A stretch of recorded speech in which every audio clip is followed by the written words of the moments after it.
some of you had the privilege of listening to my late husband. He was a very avant-garde. He was so far ahead of his time.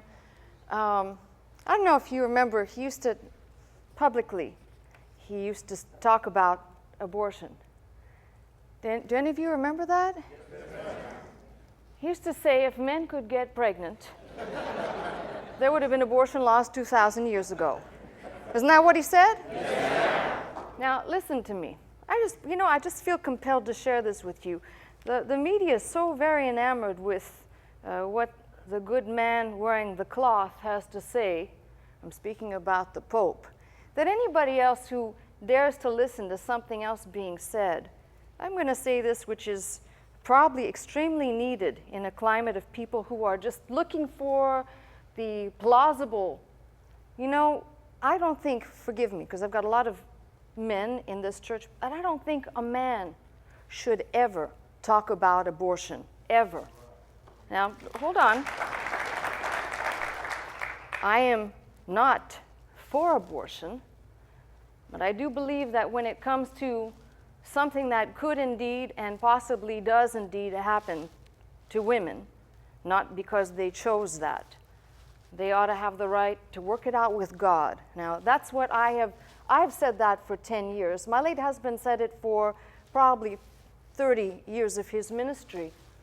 And what I think I'm most offended by is that everybody is now enamored with what's being said. We'll find new ways to make things plausible. When the Pope speaks, everybody listens. And this is a Pope that everybody seems to really like. Never mind. If you're not into the end times and how people will be deceived and persuaded, then never mind, I didn't say anything. But I just, it's something that's been on my mind that really has just been a grinding factor. I remember sitting at a restaurant many years ago talking with, he was at the time the head attorney for the largest Christian Tower of Babel station. And we had a big discussion about this, and my take then was the same as it is now. You don't know what somebody has been through.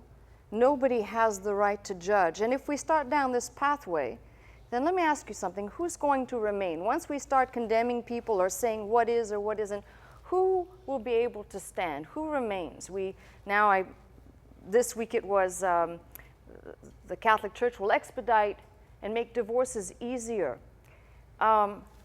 Did I miss something? I want you to think about this. Now, again, Dr. Scott had many sayings. He used to say that a good divorce is better than a bad marriage. My take is, if you bought it, you own it.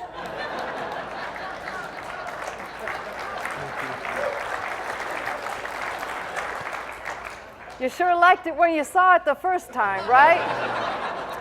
So, what I want to say, especially some of you who've not listened too often, you'll hear something that's uncharacteristic of a person standing behind a pulpit. But the reality is we all have issues to work out. There's nobody that's perfect. We've all made mistakes. And I think that when the church will finally come to its senses, and I'm speaking about the global universal church, to preach the message of grace and let the people who are taught in the Word of God, if the Word of God is going forth, work out their salvation with what the Bible calls fear and trembling, or phobias and traumas, because, as I said, no person could possibly stand if the criteria was what is being described.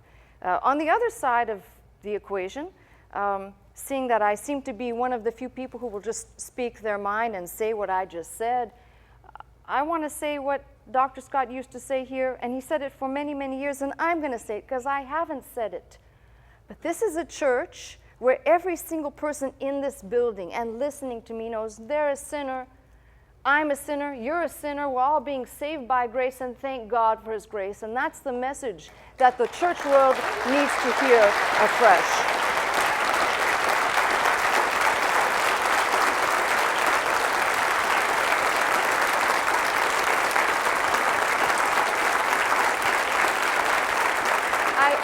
I get very frustrated over these things because There are too many people listening to voices that are all over the map, and there's seemingly nobody out there saying this one thing that is the most important thing, which is Romans 3:23 says, all have sinned. We all need God's grace, and thank God for his amazing grace. Come to his house.